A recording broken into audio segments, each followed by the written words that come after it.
Welcome to the Leadership Unscripted podcast presented by Hiring Strategies. The Leadership Unscripted podcast is your go-to source for all things people management oriented. In each episode, we discuss industry trends, problems, and more importantly, offer solutions. We are so happy you could join us. Well, welcome to Leadership Unscripted. I'm Kim Leifson, your host, as well as the founder and workforce strategist for Hiring Strategies. Leadership Unscripted really is unscripted. We want to answer your questions about the topic. We want this discussion to be guided by you. So please enter your questions and comments and thoughts and ideas into the chat box as we go along.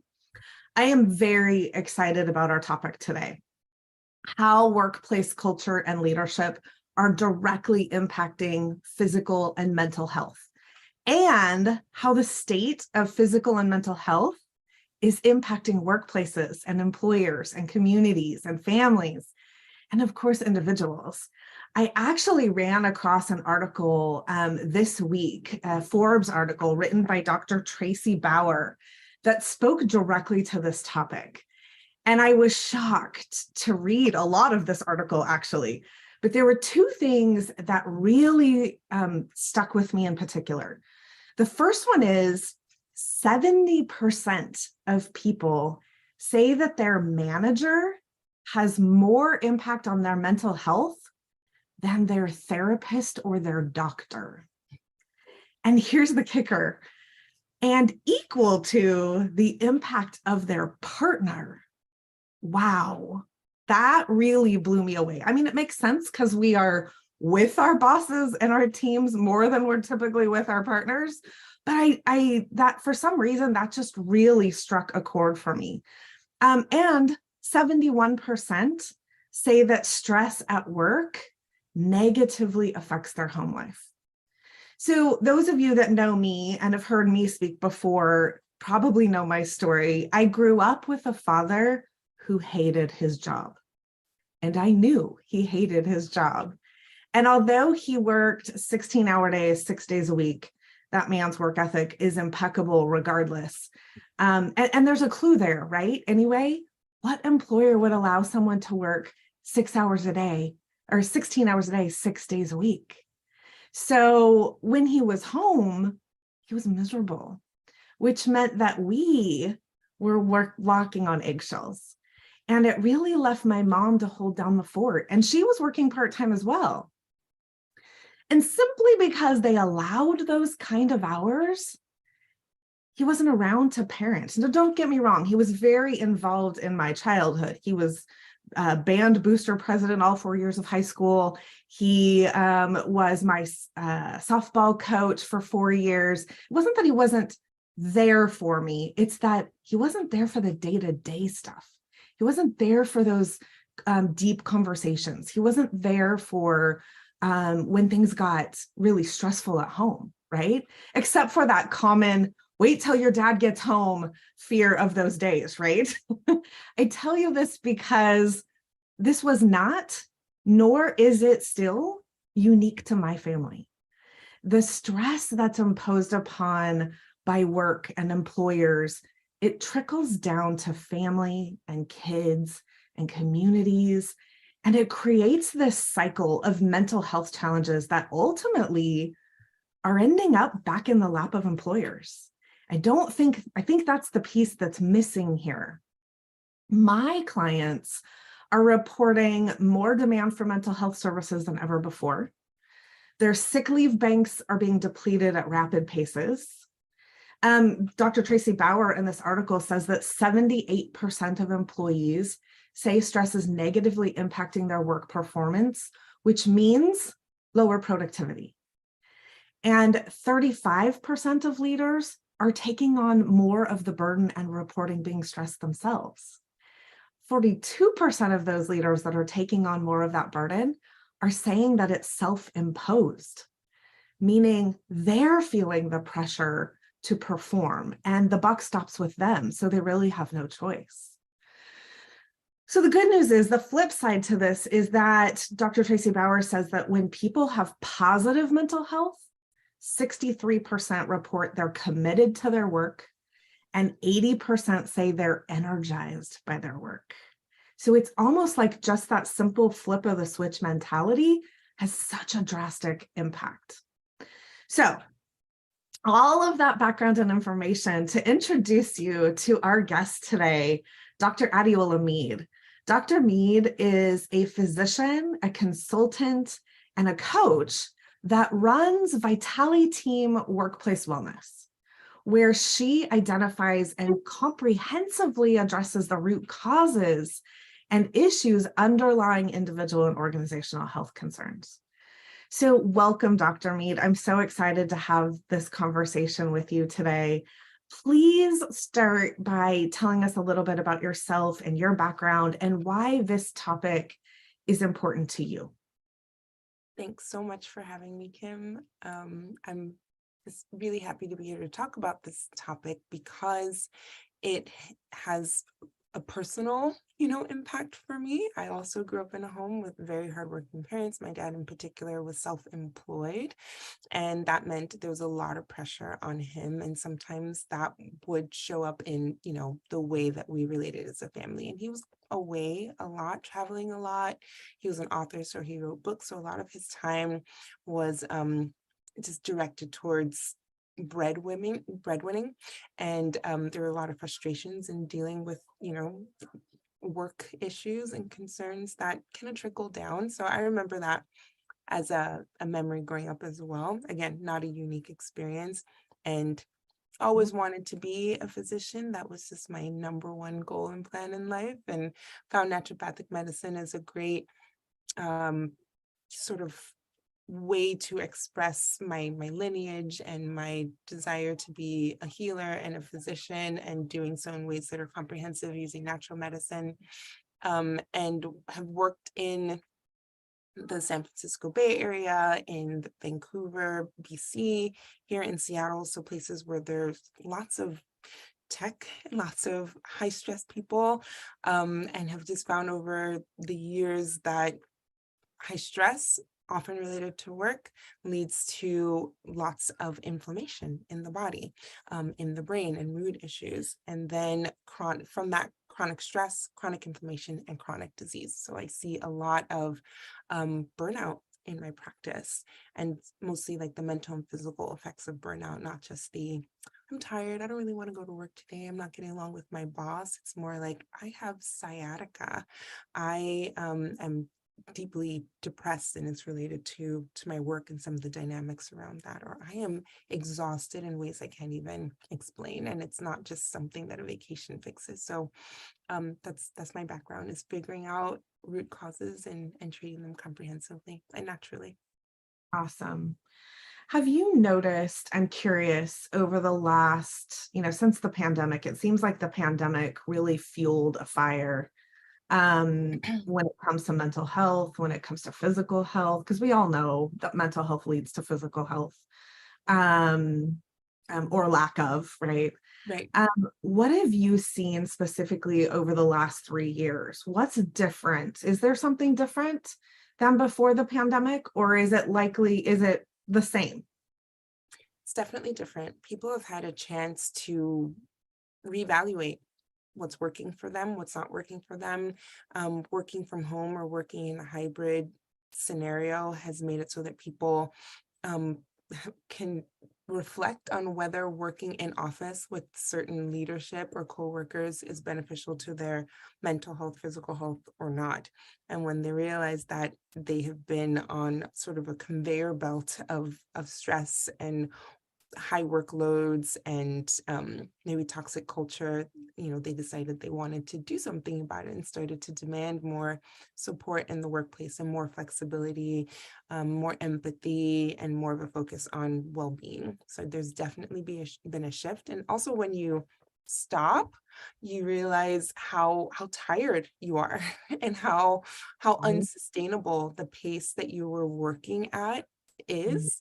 And then you have a choice to make. So a lot of people are disengaging to a certain extent and realizing, or what they call quiet quitting, like I can only do so much and still maintain my mental health. So people are starting to become disengaged, especially when leaders are not listening, or want things to go back to normal, come back to the office, come back and make things the way they were before. But you can't recreate the past. Everything is moving forward. You can't undo 3 years of a pandemic and the realizations that have come from it. So everyone really does need to adjust and find a happy middle ground where everyone can thrive in the workplace.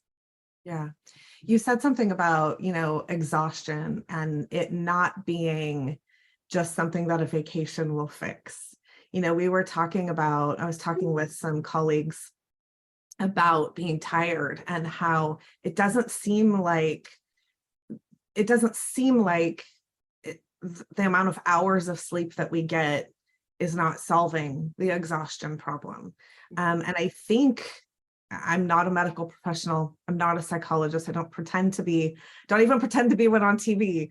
I think that it's a deeper soul peace exhaustion. Like we need that peace. There's so much going on and we're all overwhelmed, and it's how do we find that center again, if you will. Talk to me about the sorts of things you're seeing in your practice from a health standpoint that are new or different post-pandemic. Yeah, that's a good question. Like I said, exhaustion is a Mm-hmm. big one, but in a different way. That's sort of like deep, I don't know what I'm doing with my life sort of exhaustion. Like before, it was just that I'm busy, I need to keep going and stay vital and maintain my lifestyle, because you never questioned it. This is just what you do, this is how it goes. But now people have realized, like, oh my goodness, this is beyond just continuing. Why am I doing this? Is it serving me? Does it, measure up with my values? So people are asking more questions, I think, and wanting to live a little bit more intentionally because they've had a chance to reflect. So there's a lot of that, a lot of like anxiety and depression from realizing that the pace is not sustainable. And we have to remember too that a lot of people are dealing not just with work, but home lives and lives as global citizens that are very stressful right now, both domestically and internationally. There's like no end of things to worry about, and that weighs heavily on a lot of people in different demographics, and how they identify with different communities they're in. And those are things that you just don't leave at home. That comes with you, that comes to work, it comes to every interaction you have with anyone at work, or anyone that you serve as a client. So I think there's just a lot more awareness of the burdens that people have been carrying, and a desire to change in ways that were not a priority before. So how are you tackling this now? What's been your response to this, other than, helping them deal with the symptoms and solve these problems? What are you doing?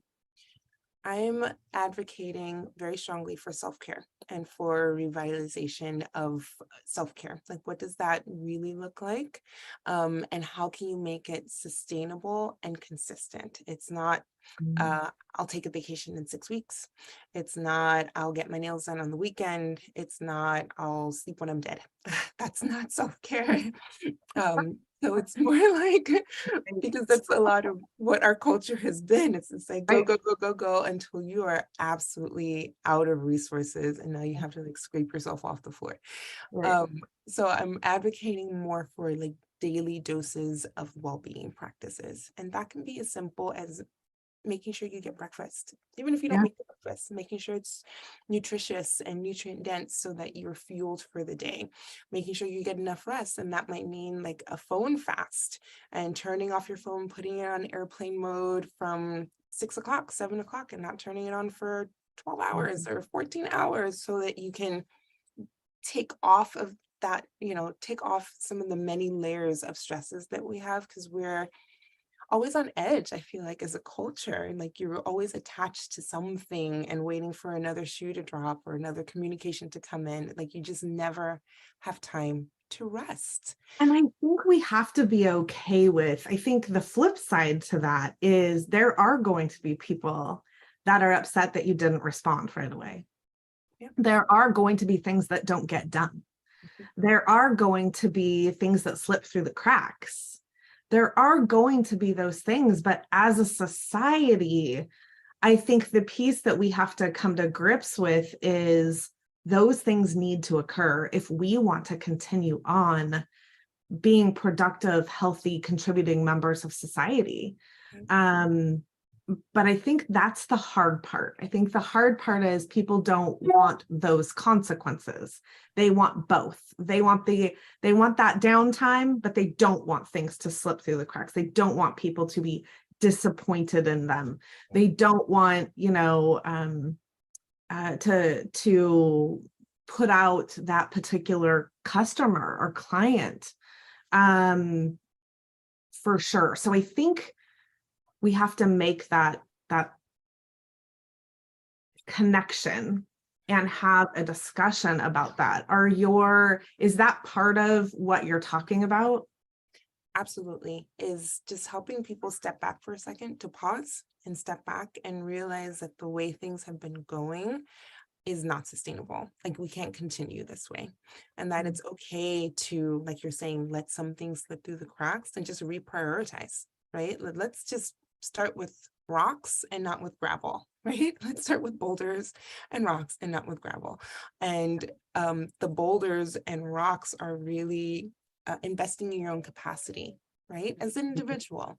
So that means getting sleep, making sure it's restful sleep, being well hydrated, making sure you're having a nutrient-dense diet. It means exercising. It means meditation and mindfulness. It means community and intentionally building community that's supportive and understanding. It means learning how to communicate in a way that is both beneficial for you. So, your own self-talk.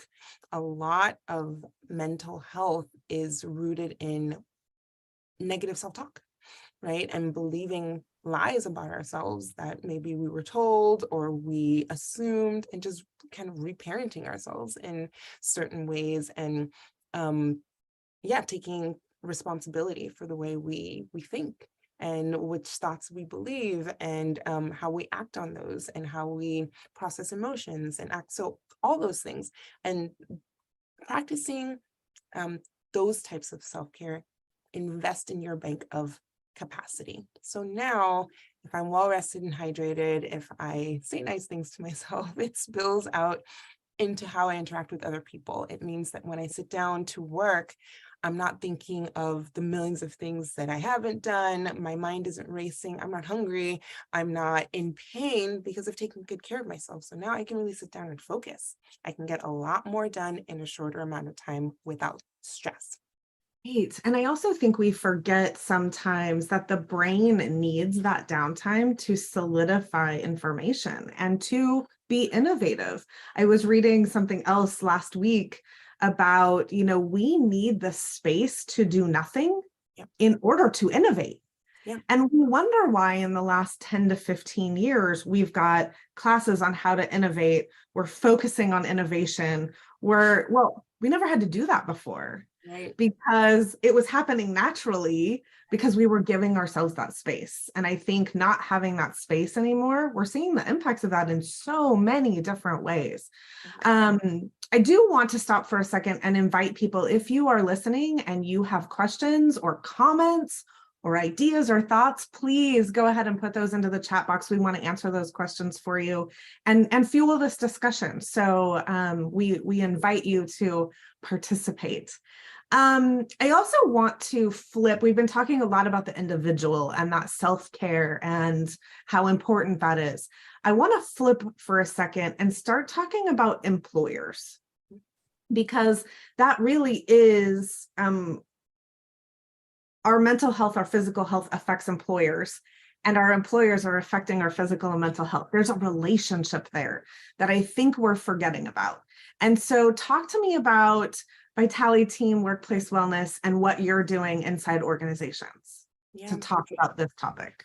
Sure. So the most important thing I think an employer can do to improve the well-being of their team is to start listening, to ask questions, and then receive feedback in a neutral way, right? Because if you want to improve the employee experience, you need to learn exactly what that is. I think a lot of times, especially in the past and leading up to the pandemic, and often now too, I think leaders are often shy, nervous, or kind of unwilling to hear the truth, the raw truth about how people are experiencing the culture that the organization has created. Because then if you know something, then you might have to do something, and it might not be something that you're willing or able to do. But I think leaders really need to take that initiative to start asking questions and to start listening and to be ready to act on the feedback that they're receiving. So that's a lot of what we do, is just providing anonymous surveys. And it might sound very simple, but when you have an anonymous survey, then people feel like they can be honest. And when it's not coming from internal HR and not coming from the CEO, then they feel a little bit more open, because otherwise they might fear retaliation. They might, well, they'll know that this is me, and then things might happen at work that I don't really want to happen. I can't really be honest. So we as a third party provide sort of curated surveys to learn what leadership really wants to know, but then also give team members an opportunity to share more widely, right? So it's not just a check the box. It's more like, what are some of your big obstacles to work-life balance? And people say things like, it's my manager. My relationship with my manager, or it's childcare, or it's my own pressures on myself to be, 100% up 100% of the time, right? So then you start to learn more about the personalities on your team and ways that you can support people as individuals, because that's another thing we're seeing, is that there's no one size fits all well-being initiative. Right. Some people are going to gravitate towards having a stipend so that they can use resources for whatever they want. Some people are going to want more connection on the team to do things together based on topics that they've already indicated are of interest to them. Some people really want just one-on-one care and consultation, right? And apart from the rest of the team. But whichever level people choose to engage is beneficial for the entire team, and it's beneficial for culture, because then they know that leadership cares about them. Right. They're listening, they're acting, and they're kind of putting their money where their mouth is. And then you get a really, I think, positive return on investment on so many different levels, because now people are coming in engaged. They're being more productive because they've gotten one-to-one coaching on how to better prioritize rest and creativity, take care of mental and physical health, or they've connected as a team more, or they've finally had some resources to get well-being, I don't know, tools that they didn't have before, or care that they didn't have before. But either way, the return on investment is huge, because people are being heard and feeling valued. Yeah.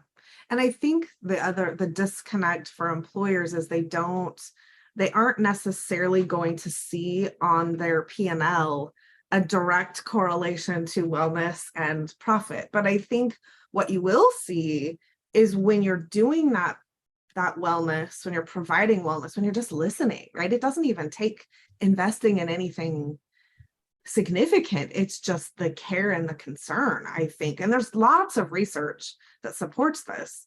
Right. But employers aren't seeking out that research. They just don't know, because they're too busy focused on their product or their service, as they should be. But that's why this discussion and education, I think, is so important for employers to understand that there is a connection. What are you seeing from your perspective? What are you seeing in organizations? What are you seeing organizations do? What are some of the things that they're doing to, besides just listening and caring, to increase employee wellness? Yeah. Bringing in, I'd say, outside training, personal development, well-being, topics that are of interest. So sometimes it's nutrition, bringing nutritionists in and talking about, meal planning, and or bringing in someone to do like a sound bath, or meditation, or lead yoga or Pilates, or talk about um, different ways. Like I've been doing lots of speaking on self-care and how to implement self-care. So I think those are some things that are really helpful. It's just starting to bring in services and have well-being have a space and in as part of the organizational culture, right? So it's not just something that happens once a quarter, or when people get very tired and sick and turnover is high and there's no one here because everyone is sick. But doing that a little bit more proactively, I think, has been a good trend that I'm And noticing. Mhm. sorry, I didn't mean to interrupt you. Yeah, I want to reiterate that asking, right? What is it that I appreciate the examples, but I do think it is important, like you said, to ask. I heard about an organization that couldn't figure out what it was that was going on, and it happened to be transportation. Their Yeah. employees were simply didn't have their lack of transportation to get to work. Yep. And so they solved that problem and their productivity increased exponentially. Yep. So it's just asking, it's just reaching out and building that relationship with your team to know what are the things that you're interested in or that you need to be a full, productive, whole human being. Right. I think those are the questions that we need to be asking.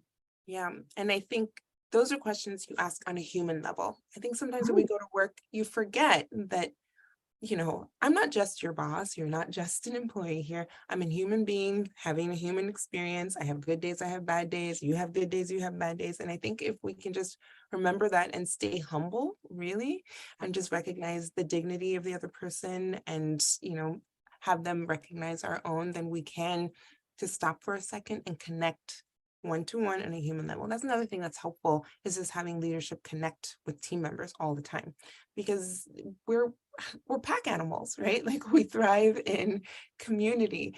And if, especially people who are just starting in the careers, a lot of people just came into the workforce during the pandemic and they get a new job and they never go into an office and they never see anyone. Like that is a very destabilizing experience. You feel so alone. And if you're spending most of your time on these projects for this organization and you feel disconnected, it's really hard to stay motivated to be very productive if you don't have that anchor person or persons that you can build relationships with. So I think a lot of it is building relationships, communicating, and just remembering that we're all human, right? And trusting that the people that you've hired want to do a good job, right? So you have to assume that you're hiring people who care to have this job and to, contribute to the organization. Right. Which is really a whole different mentality than work has been in the past. It's really been transactional. You come to work, do the job, I'll give you a paycheck, we're good, right? Right. Whereas I think more successful, progressive, where we're at now as a society is we really want organizations and people to grow together. Right. And so that we need to change that focus. What are you seeing from the perspective of leaders' perspectives? Yes. What's changed? Has anything changed from before the pandemic to now? I'd say leaders are extremely stressed.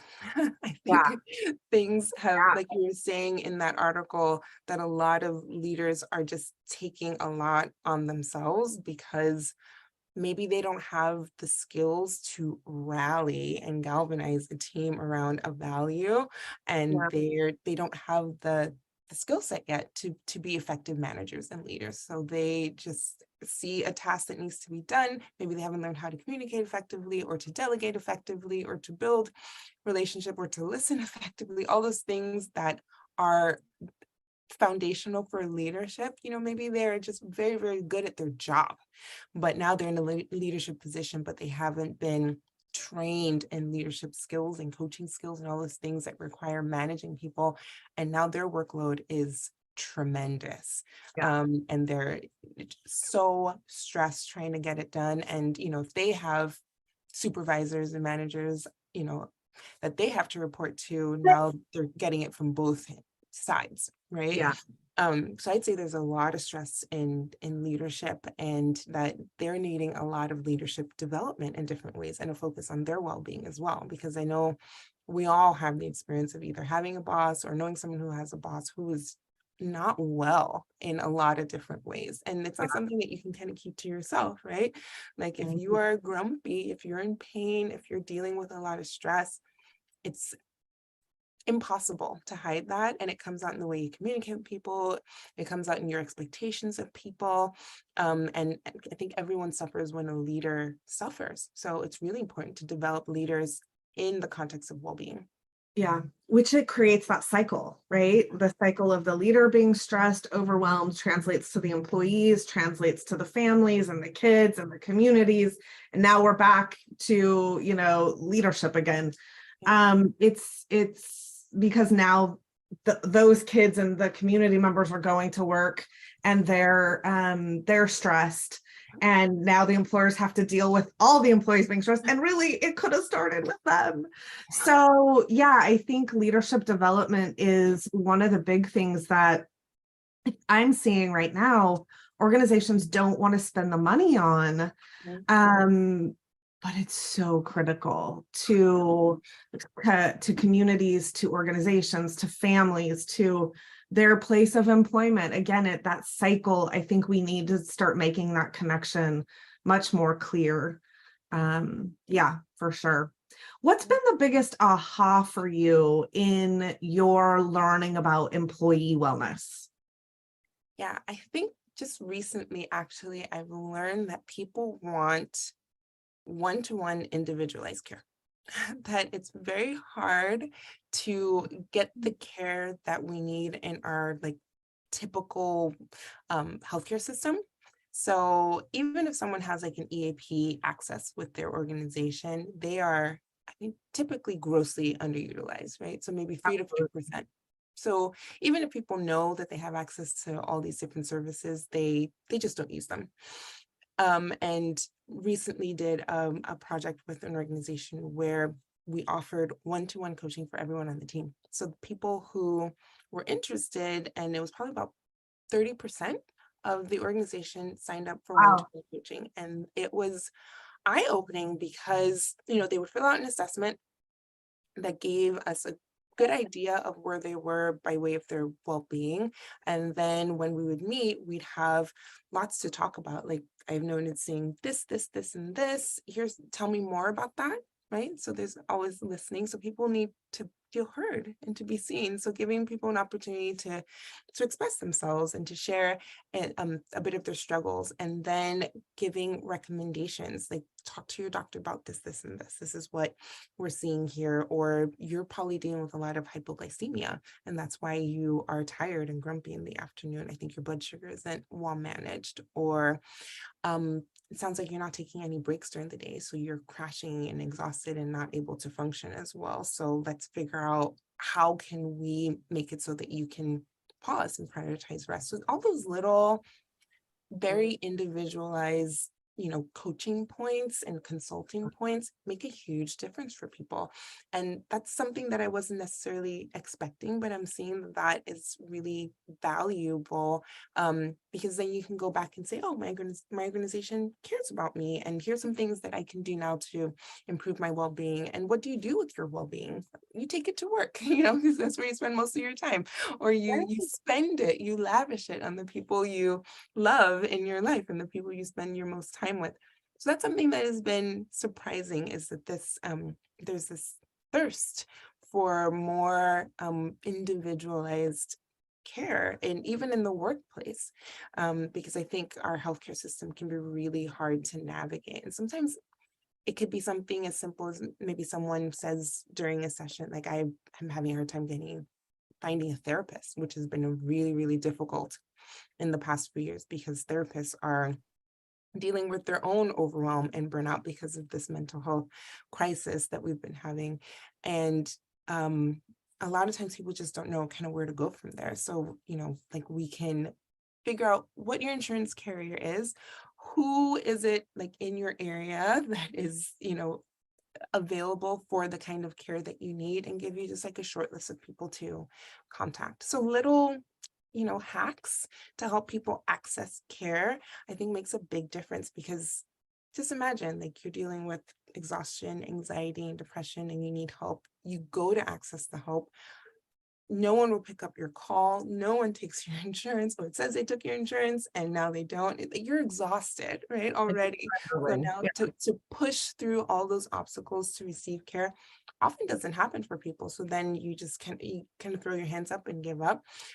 So that's why I think it's really important to figure out what individuals need and then really just provide those resources. And often it's something really simple like that. But having someone who is in charge of well-being also makes a difference too.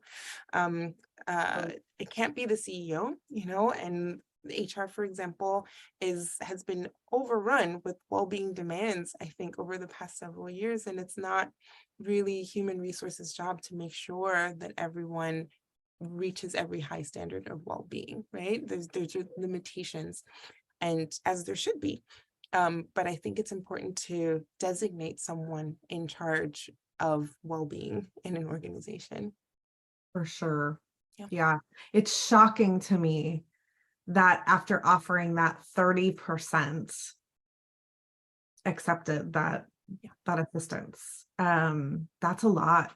That's a lot. And then what's the other percentage that wanted to, but was too embarrassed or didn't feel comfortable reaching out and saying, yeah, no, I need help too. Because I do think there is a mental health, we also have a mental health stigma in our country right now. And it's not okay, especially for men. I would be interested to know what percentage of that was men or women, because I think men don't want to reach out for mental health. Yeah, for sure. It was a much smaller percent. I'd probably say of that 30%, probably 3 to 5% were men who reached out for help. And that's, kind of typical as well. But I think over time and building trust, everything's about building trust, right? So when people have someone who is in charge of well-being within an organization, and other people have benefited from, consulting with them or working with them, then eventually those who are initially hesitant might consider getting the kind of support that's been available to others. But it takes time, it takes building trust. And then also having opportunities where as a group people can learn, can share, can grow, so that, some people feel very shy or hesitant to meet with someone one-on-one. It's a lot of pressure. But if there's a group opportunity, then maybe they'll put a question in a chat room or raise their hand or pass one into the suggestion box. So you just kind of have to meet people where they are. But I think absolutely just building trust, especially with men, because, as a society, men are supposed to be strong and stoic and not have problems. But I see that men in general suffer more because men tend to lack community outside of work, like just a basic social community. Women tend to be much better at having girlfriends and a sewing circle here, a book club there, a sister here, and a coworker there. But we tend to be good at building community and communicating. But men often are just not socialized that way. And there's a lot of stigma to sharing. So I think men in particular need more support and to feel safer and seeking help that they need. And also to be encouraged to build community, right? Build a supportive community where you can be vulnerable and where you can share. And I think it's interesting, just you saying that, Dr. Mead, men don't have community as much. They're not as good at the communicating and building those relationships. And yet they're the ones running our organizations, they're the ones running our country, they're the ones. We have this network of women who know how to do these things well, and yet we're not putting them in leadership roles. I mean, that's starting to change, but we still have a long way to go. And so I think there's opportunity to recognize that. I think just bringing that up and having that discussion is a good one to have, to make that connection. Women do these things naturally that men don't do naturally. Right. And so we need to promote those skills and utilize that knowledge base and those innate behaviors to create that in our organizations and our society. So great point. Yeah. And then just to remember that our skill sets can work in harmony, right? Oh, absolutely. And should, like, my natural innate skills and strengths should be ways that I can serve the communities I'm in. So the more we promote women's natural strengths and skills and dovetail them with men's natural strengths and skills, the further we will go, right? But then just creating those safe spaces where men feel like they can grow in those skill sets, right? And not feel stigmatized because they're learning to communicate and they're building community and they're taking time for themselves. A lot of men just don't feel like that's allowed, like it's not a priority. They should be busy doing things that make them look very, very productive and successful.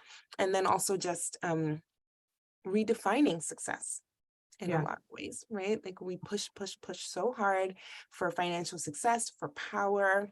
And those are not bad things in and of themselves, but starting to redefine success as maybe a sense of peace, a sense of freedom, community, there's so many markers for success that we ignore that I think should come to the forefront if we're going to build a society that is collaborative and healthy.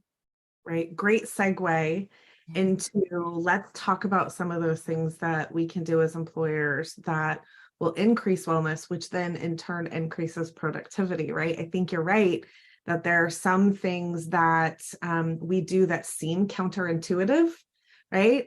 One of the things in the article from Dr. Brower, some of the solutions that they offer is to say no to too much work for yourself or your team. Just saying no to work because we're overbooked or we're overfull creates space for more innovation, creates space for problem solving, creates space so instead for that wellness, for that mental health, the physical health to flourish so that we can then take on more work or do something different. What are some of the things that employers can do right now to positively impact the mental health of their teams? I would say promoting flexibility in schedules, right? As much as you can, it makes a big difference. And especially if workers have been remote and have been kind of strongly encouraged to come back to the workplace, that can breed a lot of resentment. And I'm not saying that you should sacrifice productivity to please different workers, but just work together and figure out what sort of schedule can help us be productive, maintain a healthy culture, and to continue building relationships, right? And if that's a hybrid, asynchronous, somewhat asynchronous, less meetings. So many meetings can be emails, right? And make the meetings very focused, purposeful, efficient as much as possible. Just all those little ways that you are reflecting as a leader that you care about this individual person, this team, and you're listening. So if it's flexibility, I think that can be really helpful. Again, listening to and having one-to-ones, I think make a big difference. So meeting people one-to-one and just checking in, not just on work and workload, even though that's really important, but again, making a human connection. How are you? How is your family? Did you just move here? Are you finding community? All of those things make a huge difference. They make a huge, huge difference. So prioritizing connection, I think, is really important. Prioritizing listening is really important.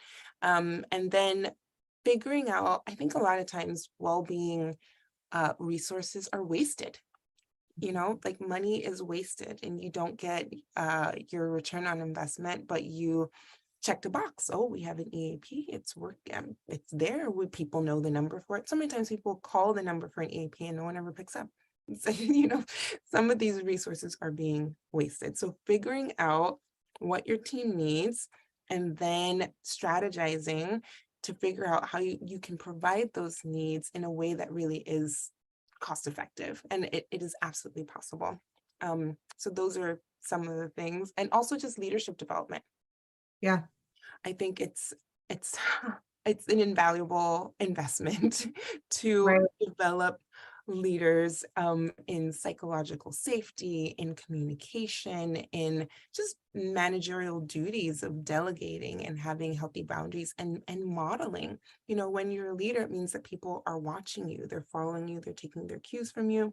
If you have a well-being initiative that's going on, make sure all the leaders are involved, or as many are involved as much as possible. And I mean, not every leader is going to be involved in every single Right. aspect of an initiative, but there should be some representation, because otherwise team members don't feel like they have permission to do it. It's like, oh, my boss isn't there, so they're working, so I should probably be too. They feel like they're going to be punished for taking advantage of a resource that's been provided. So it sends a lot of mixed signals when leadership doesn't also model the well-being that they're telling teammates to take advantage of. So setting healthy boundaries, saying no, all those things, and eating your lunch away from your desk, sending a note saying, I'm away from my desk for the next couple of hours. I need a mental health break. I'm going to eat lunch, contact me if you need to, but that's where I'm at. Like, that gives everyone this unofficial permission to take time for themselves when they need it.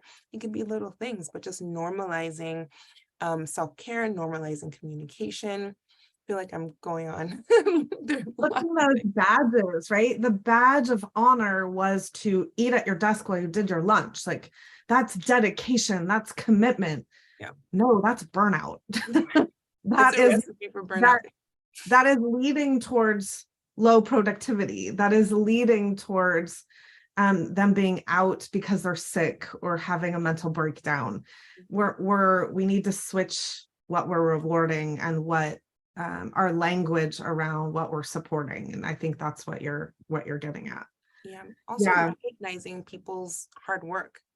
Like, a lot of people are just like against all odds doing their absolute best and just don't get recognition. And I don't mean like a promotion every month or something like that. I mean, just saying publicly, so-and-so is doing an incredible job at this. I'm so impressed and I'm really happy they're part of our team. Let us know if there's anything we can do to support you further because you're crushing this. Like, that makes you feel so good, and it gives you a sense of belonging, and then it inspires others that when they're doing a great job, they'll also be recognized in that way, and it builds camaraderie on the team.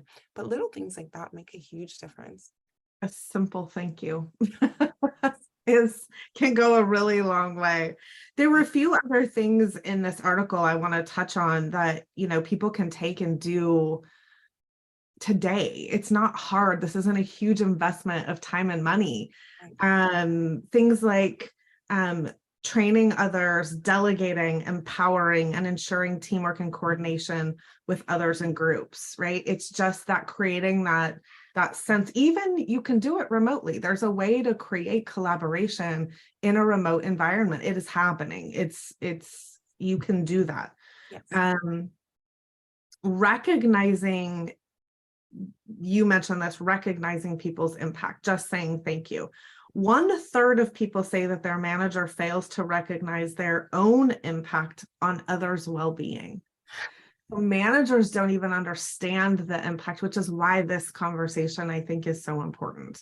They don't understand that what they're doing, the examples they're setting, the models they're setting, how that is impacting their organization. They're one person, but it's very, very impactful. Oh, yeah. We should be emphasizing empathy because it has positive impacts on innovation, engagement, and retention. So just asking people how they're doing and tune in when they seem out of sorts, right? Do they need support? Ask them, what's going on and can you help? Another one is to connect people to those resources. A lot of these things you've already touched on, Dr. Mead, connecting people to the EAPs, to HR. 70% of people said that they would like their manager to do more to support mental health. Mhm. So ask your teams, is mental health something that they need, and how can we offer that as bringing someone in once a week to just have conversations, right? I think that's would go a long way in a lot of organizations. They just need someone to connect with. That's right. Another one is give people a reason to care. When people feel a connection to purpose and a bigger picture, they feel better about their work. So really spending time creating a purpose for your organization and inspiring people to want to join in to be a part of that purpose. And give them a clear sense of what success means for their job and how it connects to the work of their colleagues and customers. This is a big one that I deal with on a very regular basis. A lot of times when people turn over, I'm finding that it's because there was a lack of communication about what was expected. There's some miscommunication about what this job really is versus what I said it was. Right. And so in the job descriptions, right? So being clear about that, creating connections, you already talked about that, providing a challenge. People don't want to come in and just check boxes and go out. There are some people that want that kind of work, and that's okay. But there are others that really want to challenge. They want to problem solve. So let's give them that and an opportunity to learn and develop. Give people choices, that being flexible, right? Autonomy, setting that expectation and then letting them decide how they reach that expectation rather than giving them all the steps in the process. And then the last one, of course, was take care of yourself. Yes. As a leader, right? We started this conversation by saying there's this cycle, and leaders, I don't think, realize how important that is. So they need to take care of themselves first. It's the putting the mask on the airplane, right? First, you have to do it yourself before you can take care of your teams, and your teams need you to take care of them. So figuring out what you need to create that centering piece in yourself to not be exhausted so you can support the team. Yeah. What else? What am I not covering, Dr. Mead, that you think is really important to this topic? If there was one message you wish all employers would take to heart, what would that be? Just investing in the well-being of your people is always a good choice. It's always going to be a good investment, and you'll always have a return on that investment. And making that a priority, I think, needs to be shouted from the rooftops, right? Like it's sort of like preventative health, right? Like you go in for your checkup every year, and for the most part, hopefully everything is healthy and normal. And maybe your doctor will give you some tips on staying healthy and normal. But if you don't go in, for a long time, then you start to be afraid of what will happen if you do go in. Oh, it's been several years and I haven't checked in. What if I have high cholesterol now? What if I'm dealing with, family issues that the rest of my family have been dealing with? Now you're hesitant to ask for help, and you just never get that help then. But when you are consistently asking the right questions, listening, providing feedback, then you can maintain health in a sustainable way. So I'd say well-being is an important investment, and figuring out very specifically what your team needs and how to meet those individual needs in ways that are meaningful for them, right? So I think that would be it. Listening and just another side one when you're talking about like bringing someone in to have, conversations, and so people can feel heard. I think just creating safe spaces too. Yeah. A lot of times in organizations, people don't feel comfortable sharing. So something simple as creating a safe space, whether it's led by a professional or not, where people can just share feedback, and have a little bit of space where they can let their hair down and let down their burdens, and share vulnerably, just a safe space, and not just like a psychologically safe workspace, but just a safe space for conversation, I think can go a really long way. And maybe one more, like you asked for one now. I think I'm on Wow, my third. Ellen, this is great. I think when you're talking about articulating values as a leader, so that teammates can start to rally around that value, and make the work very directional, right? A lot of times people feel like aimless. What are we even doing? Why does it matter? But once you can articulate and continue to re-articulate values, then people know what direction they're going to be going in, and then they can fall into the line. But it doesn't always have to be a productivity value. It can be a human value of, we provide this service or this product because we care for our local community, right? So if that is a value, then there are lots of ways to meet that goal. So something like organizing volunteering or organizing donation drives, and just making everything that you do as an organization feed into that value, I think reinforces that for all team members, that this is a space that is value driven, it's mission driven, it's meaningful, it goes beyond myself, because people really want that. They want to invest in an experience, contribute to an experience that goes beyond themselves. I think we're made for more than what we do every day and being in our little bubbles. So when you give people that perspective of what you're doing goes beyond you, it benefits this community, it benefits this cause, then it gives you a reason to wake up in the morning, especially if you resonate, connect with that cause. So those are some things to I think think that's about. a great place to end this conversation, because we're all looking for that reason to wake up in the morning, right? And I think not just your employees, but you as an individual, as a leader in an organization, if you have that reason to wake up in the morning, that's going to spill out into giving your employees a reason to wake up in the morning. So again, putting that mask on first, taking care of yourself as a leader, will allow you to then take care of the people around you. So thank you so much for being here today, Dr. Mead. I appreciate this. This was a great informational conversation about just small things people can do. It doesn't have to be, again, this big comprehensive program. Just do one thing, and maybe that one thing is starting with yourself, Yep. right? Doing the self-care for yourself, setting boundaries, learning to set those boundaries. I think that's fantastic. Again, Dr. Mead is a doctor.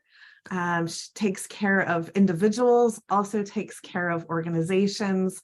Please reach out to her if you want to ask questions or get some ideas. She's available. We're going to put her LinkedIn contact into the chat box for you. And Hiring Strategies is also here to support you with leadership development, with processes and systems to help you create a culture that's going to attract, engage, and keep top performing people. And that includes wellness. So thank you again for being here. If you have any questions, please reach out. Dr. Mead, it was my pleasure. And I hope that we get to do this again soon. Likewise, thank you for having me. Have a wonderful rest of your day. Thank you. You too. Bye-bye.